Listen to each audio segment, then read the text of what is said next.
Former acting U.S. Attorney General Matthew Whitaker joins us now. Matt, Sam Bankman-Fried is looking at many years in prison if convicted. How do you see this thing playing out?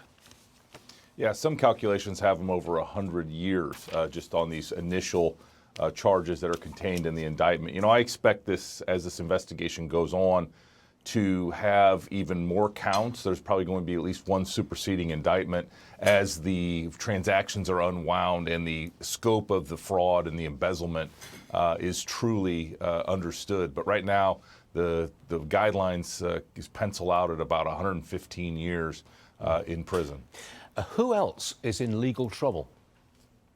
Well, certainly some of his co-workers and co-investors at FTX. I think, you know, his sometimes paramourous girlfriend, at least my understanding is she was has retained counsel and is maybe even working with the feds on this case. But, you know, most of the people that are in and around FTX that had any kind of agency or control over the money is probably in trouble and are probably talking to the government about this right now if they're working in their own best interest. What about the celebrities who endorsed FTX?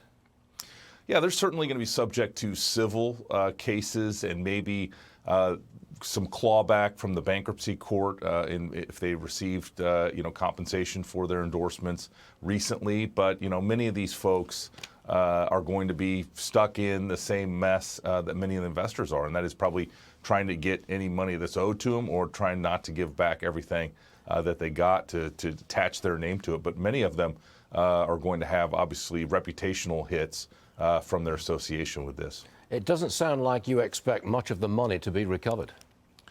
I don't. I was looking at the stories this morning that you know, have been outlined consistent with what was just reported, and it looks like there were billions of dollars of loans that were taken out, and you know, the money is gone. And so maybe some of these investments can be unwound and some of the money returned, but I think ultimately you're looking at losses in the billions of dollars, and it looks like soon when you open up the safe, there's not much in there to take.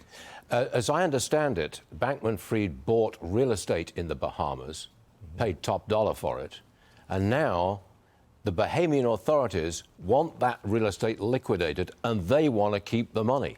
I understand there might be a fight, a jurisdictional fight here between the Bahamian authorities and the New York authorities. Is that accurate?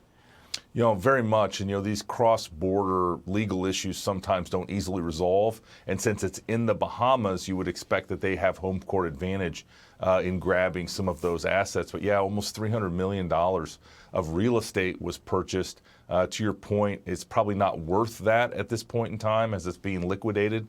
And so ultimately, you know, what that will be pennies on the dollar compared to what, you know, the initial price tag for those assets would have been. So we're going to be hearing about this for years and years and years. And a lot of lawyers are going to make a lot of money on this, Stu. They always do, Matt. You know that. Sir Matthew Whitaker, thank you very much for being with us. No insult to lawyers, believe me. All right.